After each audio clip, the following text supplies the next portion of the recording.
महर्षि स्वामी दयानंद सरस्वती जी एक पीड़ा, एक टीस, एक हृदय में वेदना को लेकर के चले थे।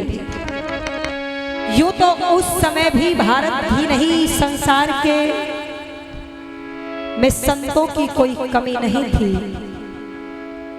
ध्यान देना, कुछ लोग कहते हैं ऐसा क्या विशेष है ऋषि देव दयानंद में। यूं तो संसार में संतों की कभी कोई कमी नहीं रही थी, ना आज है, पर संसार के समस्त संतों ने संसार के लोगों को डूबने से बचाया है। मेरे ऋषिवर देव दयानंद की विशेषता ये है कि उन्होंने हमें डूबने से तो बचाया है। लोगों, अगर स्वाध्याय करते हो तो पंक्तियों को पकड़ लेना। साक्षात पाखंड रूपी समुद्र से सत्यार्थ प्रकाश रूपी नौका देकर के हमें तैरना भी सिखाया। वो सत्यार्थ प्रकाश जो 1874 में महर्षि स्वामी दयानंद ने मुरादाबाद के राजा जय कृष्ण दास की प्रेरणा से लिखा था। आप कहेंगे क्या ऋषि को भी कोई प्रेरणा दे सकता है? बिल्कुल। निवेदन कर दूं, राजा जय कृष्ण दास मुरादाबाद के जब डिप्टी कलेक्टर थे काशी के अंदर, तो उन्होंने कहा स्वामी जी को कि महाराज, आपके प्रवचनों का लाभ वही लोग उठा सकते हैं जो आपकी सभा में आते हैं। आपके जाने के बाद ये विचारधारा लोगों के हृदय तक कैसे पहुंचे, कुछ ऐसा एक उपाय हो। तो ऋषिवर देव दयानंद ने कहा, कहो जय कृष्णदास, कहना क्या चाहते हो? बोले बस इतना कहना चाहता हूँ, जो विचार आप मंचों पर देते हैं, जो आपने स्वाध्याय के बल पर तपस्या करके एकत्र किया है, उस ज्ञान के भंडार को कुछ पन्नों पर अंकित कर दीजिए, ताकि आने वाली पीढ़ियां भी इसका लाभ प्राप्त कर सके। ध्यान से सुनिए। तब महर्षि स्वामी दयानंद ने सत्यार्थ प्रकाश को लिखा। वो लोगों, सत्यार्थ प्रकाश को छपने में जितना भी खर्चा आया वो राजा जय कृष्ण दास ने दिया था। और जिस सत्यार्थ प्रकाश को गुरुदत्त विद्यार्थी जैसा एक वैज्ञानिक पढ़ता है और लिखता है कि 14 बार मैंने सत्यार्थ प्रकाश को पढ़ा और हर बार मैंने एक नए रत्न को प्राप्त किया, उस सत्यार्थ प्रकाश को ऋषि ने मात्र 3.5 महीने में लिख करके पूर्ण कर दिया था, जिसमें 1599 वेद मंत्र या श्लोकों की व्याख्या यहाँ पर मिलती है। 6 दर्शन का आपको दर्शन सत्यार्थ प्रकाश में होता है। पुराण, बाइबिल, कुरान, पाखंड पर बोलबाला, या आप कह दो किसी भी विषय को अगर आप जानना चाहते हो, चारों वेद नहीं पढ़ सकते तो सत्यार्थ प्रकाश को भी पढ़ लेना, क्योंकि चारों वेदों का सार, या कह दूं जैसे जब पढ़ाई करते थे ना हम और आप लोग, तो एक छोटी सी कुंजी आया करती थी, कुंजी बोलते थे उसको, है ना? आपने तो पढ़ी होगी भाई साहब। उस कुंजी में क्या होता था? सारे सिलेबस का निचोड़ हुआ करता था, उत्तर हुआ करते थे, ढूंढना नहीं पड़ता था। जब आपके मन में प्रश्न उठे, सामवेद क्या कहता है, अथर्ववेद क्या कहता है, यजुर्वेद क्या कहता है, ऋग्वेद क्या कहता है, 6 दर्शन शास्त्र पुराण क्या कहती है, कुरान एवं बाइबिल क्या कहना चाह रही है, तो आपको सब कुछ पढ़ने की आवश्यकता नहीं है। एक कुंजी को पढ़ जाना, सत्यार्थ प्रकाश को पढ़ जाना, तो याद रखना आपको सारे के सारे उत्तर ऋषि दयानंद द्वारा प्रदत्त सत्यार्थ प्रकाश में मिल जाए। जब 19वीं सदी में ऋषि दयानंद यहाँ पर आए तो नक्शा कैसा था लोगों, तो जरा सुन लेना एक बार। और क्या कह दिया? यथार्थ चित्रण आपके बीच में होगा, इधर उधर की बातें करके समय की बर्बादी नहीं, केवल सुनिएगा। क्या? हेरे बंदे पड़ा पिंजरे में दिखा, ओ मेरा भारत देश दयानंद ने, और काट के बेड़ी किया करी आके मेहर दयानंद ने बंद पड़ा पिंजरे में देखा भारत शेर दयानंद ने काट के बेड़ी मुक्त किया करी आके मेरे दयानंद ने बंद पड़ा पिंजरे में देखा।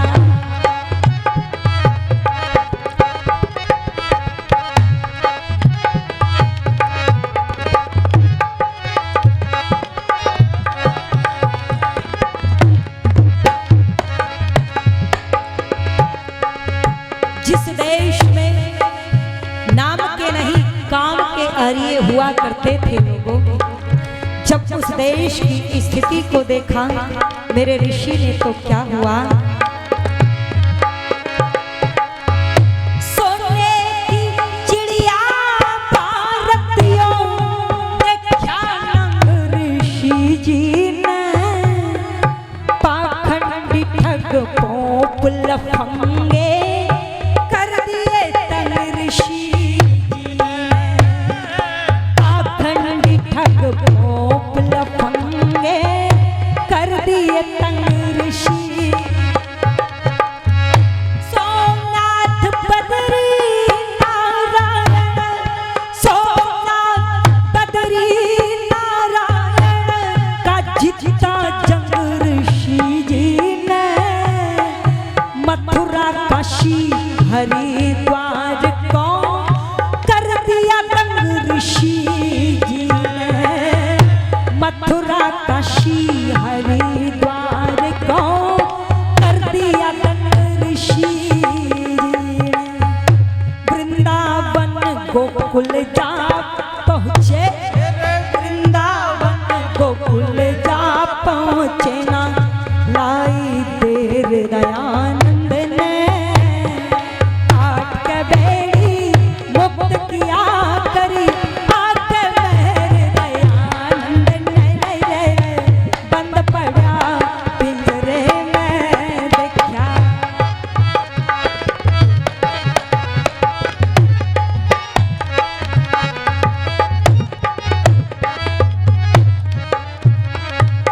कैसे कैसे लूट रहे थे लोगों, घर में यदि किसी की मृत्यु हो जाती थी तो वैतरणी नदी के नाम से गांव को खुलवा करके ले जा रहे थे पाखंडी। तब मेरे ऋषि ने आकर के लोगों को जगाया और क्या किया तो जरा सुनिएगा। एक घटना का वर्णन ऋषि ने यहाँ पर लिख दिया। क्या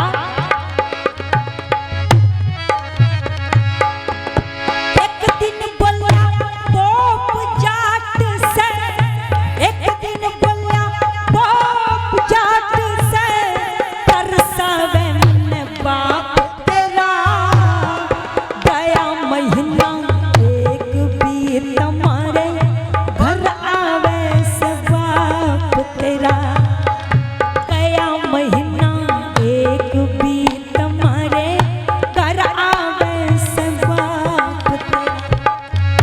रुकावो जग करे दूध बिन दुख पावे से बाप तेरा बछड़े वाली गौ सुरग में मंगवावे से बाप तेरा।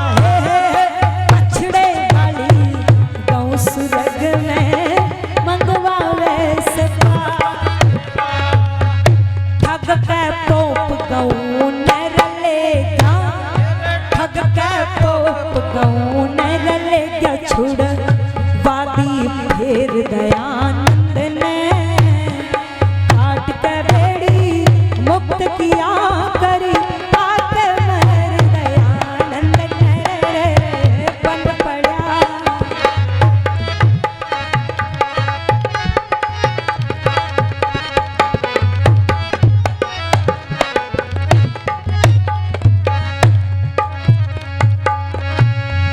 बाल विवाह सती प्रथा के नाम पर धूर्त अपनी लीलाओं को यहाँ पर चल रहे थे लोगों। आप कहें कुछ लोग कहते हैं कि यहाँ तो पहले से ही सती प्रथा हुआ करती थी। यदि ऐसा है तो राजा दशरथ की तीनों रानियां राजा दशरथ के साथ क्यों सती नहीं हुई? प्रश्न उठता है। होनी चाहिए थी ना। यदि प्रारंभ से सती प्रथा थी तो राजा दशरथ की रानियां सती होनी चाहिए थी। और प्रारंभ से ही यदि बाल विवाह था तो जिस समय श्री राम और माता सीता, हमारी माता सीता का विवाह आपस में हुआ तो वहां राम की आयु महर्षि वाल्मीकि रामायण में पढ़ना 25 साल की थी लोगों, और सीता की आयु 16 साल की थी। तो फिर बाल विवाह होना चाहिए था या नहीं होना चाहिए था? इसलिए जरा समझना, भावनाओं में बह करके फैसले मत कर लेना।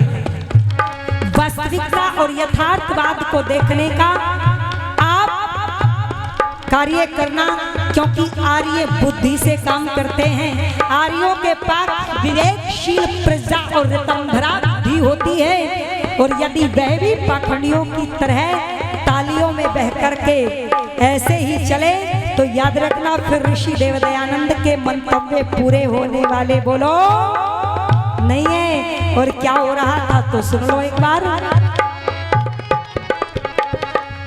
लाखों विद्वानों में थी ना कोप सुनाई करते थे, गर्भपात का जुल्म देख कना टिकलू दगा करते, गर्भपात का जुल्म देखना टिकलू दाता डरते, पाखंडियों को हलवा पूरी, पाखंडियों को हलवा पूरी, साधु भूखे मरते थे, भारत माँ दशा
मैं निवेदन कर रही थी, महर्षि स्वामी दयानंद ने ऐसा कोई भी विषय नहीं था जो उस समय ना छेड़ा हो। जाति व्यवस्था को मिटा करके वर्ण व्यवस्था पर जोर दिया, पाखंड को मिटा करके ज्ञान कर्म और उपासना पद्धति पर जोर दिया। यहां मूर्ति पूजा को हटा करके पितृ यज्ञ पर जोर दिया। निर्दोष प्राणियों को काटते हुए लोगों को देखा तो बलि वैश्व देव यज्ञ वेदों से ढूंढ करके लोगों को दिया। ये सारे कार्य ऋषिवर देव दयानंद ने किए हैं। लेकिन विचार करना, चिंतन करना, क्या आज हम इन कार्यों को बिल्कुल ईमानदारी से और शाश्वत रूप से निर्वाह कर रहे हैं? विचार करो। क्या वास्तव में मैं ध्यान चाहूंगी अपनी सूरजपुर टीम का, सूरजपुर आर्य समाज की टीम का भी, क्या वास्तव में आज ऋषि दयानंद की जो मान्यताएं वैदिक सिद्धांतों पर थी वास्तविक रूप से वह फलीभूत हो रही है? आपको मैं धन्यवाद देना चाहती हूं। ये कैमरा विदेशों तक इस आवाज को पहुंचा रहा है। सूरजपुर आर्य समाज के जितने भी पदाधिकारी हैं, उनके नाम के पीछे यदि कोई जाति सूचक शब्द न लगा हो और आर्य लगा है, जो निश्चित रूप से लगा है, तो वास्तव में हम ऋषि दयानंद के उस जातिवाद उन्मूलन के सपने को साकार कर रहे हैं। निवेदन कर दूं आपके बीच में, अरे पढ़ना उन ऋषियों को, पढ़ना जिन ऋषियों की मान्यताओं को आज आप इतना पैसा खर्च करा करके आगे बढ़ा रहे हैं। जब स्वामी श्रद्धानंद ने, आचार्य जी ने प्रसंग उठाया था, जब स्वामी श्रद्धानंद ने बरेली के अंदर ऋषि दयानंद के दर्शन किए, प्रश्न उत्तर किए, तो संतुष्टि तो हुई, लेकिन श्रद्धा ऋषि दयानंद के प्रति नहीं हुई। देखना चाहता था कि क्या वास्तव में, ध्यान देंगे धर्मवीर जी, मूलचंद जी, क्या वास्तव में मुंशी राम देखना चाहता था, क्या वास्तव में जो दयानंद मंच से बैठ करके कह रहा है जीवन में भी है या नहीं? और फिर क्या किया उसने? ऋषि की दिनचर्या को देखना शुरू कर दिया। ऋषि दयानंद अमृत काल में उठते थे, ब्रह्म मुहूर्त में नहीं, उससे पहले अमृत काल में। अमृत काल में योगी उठते हैं। और निवेदन कर दूं, मुंशी राम ने ऋषि दयानंद का पीछा किया। रात के 2:30 बजे ऋषि चल रहे थे, मेरा दयानंद चल रहा था, मुंशी राम दौड़ रहा था, पर पकड़ नहीं पाया। आधे रास्ते में जाकर के दयानंद आंखों से ओझल हो गए। मुंशी राम देख रहा है पर दिखाई नहीं। अगले दिन इंतजार किया, फिर रात्रि को ठीक 2:30 बजे जाकर के उसी स्थान पर मुंशी राम आज बैठ गया जिस स्थान पर कल दयानंद आंखों से ओझल हुआ। आज जब ऋषि दयानंद उस स्थान से निकले, अरे पीछे से मुंशी राम ने फिर दौड़ना शुरू किया। मेरा दयानंद चल रहा था, मुंशी राम दौड़ रहा था, क्योंकि दयानंद ब्रह्मचारी था और मुंशी राम तो शराब पीता था, मांस खाता था, वो कहां पकड़ सकता था ब्रह्मचारी को। पर फिर उसने जब जाकर के देखा, नदी के ठंडे शीतल जल में स्नान किया। नदी में खड़े होकर के ऋषि दयानंद ने 1 नहीं 2 नहीं 18 घंटे की समाधि लगाई। और जब उस समाधि को देखा, ऋषि दयानंद की दिनचर्या को देखा, ओ लोगों, उस दिन मुंशी राम के हृदय में श्रद्धा जाग गई। और ऐसी श्रद्धा जागी, फिर मुंशी राम को श्रद्धानंद बनने में बोल दो देरी। जरा आप भी देख लिया करो। कहा कि पानी पियो छान करके और गुरु बनाओ जान करके। आज ये अंध परंपरा जो हमारे यहाँ चल पड़ी है, इसी कारण पैसा तो खर्च होता है लोगों, पर वो परिवर्तन दिखाई नहीं। क्यों? याद रखना, यहाँ पर बैठने वालों की और जिनके गले में यज्ञोपवीत है, सुन ले, जिनके सर पर चोटी है, गले में यज्ञोपवीत है, उनका जीवन व्यक्तिगत नहीं हो सकता।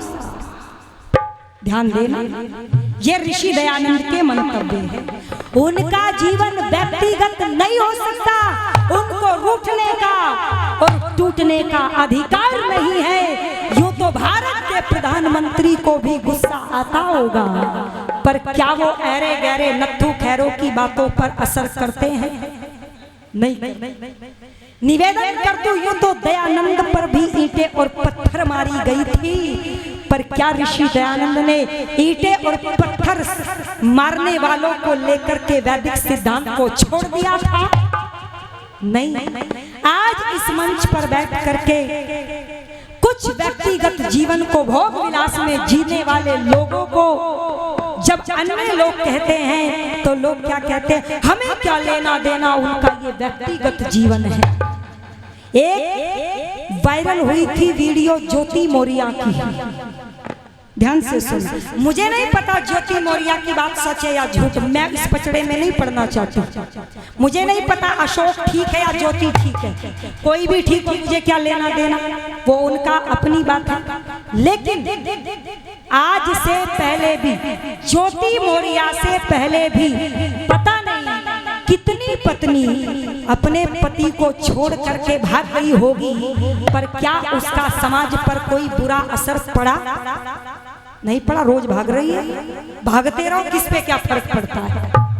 लेकिन जब एसडीएम बनने के बाद ज्योति मौर्य ने इस कदम को उठाया, तो याद रखना 166 महिलाओं को जो वहां एसडीएम की तैयारी कर रही थी, उनके घर वालों ने ये कहकर के वापस बुला लिया कि यदि ज्योति मौर्य धोखा दे सकती है तो कल को हमें भी धोखा मिल सकता है। ये होता है जिम्मेदार लोगों का जीवन। वो अपने लिए नहीं जी सकते, और यदि अपने लिए जीते हैं तो याद रखना फिर उनको समाज के लिए जीने का अधिकार नहीं है। या तो व्यक्तिगत जीवन को जिए या समाज के लिए काम करने के लिए समाज में उतर जाए। 100 से अधिक देशों में देखा जाने वाला भारतीय संस्कृति और ऋषियों द्वारा दिए गए ज्ञान व संस्कारों को समर्पित आर्य विचारों का प्रचार करने वाला विश्व का एकमात्र सबसे बड़ा चैनल वैदिक प्रचार।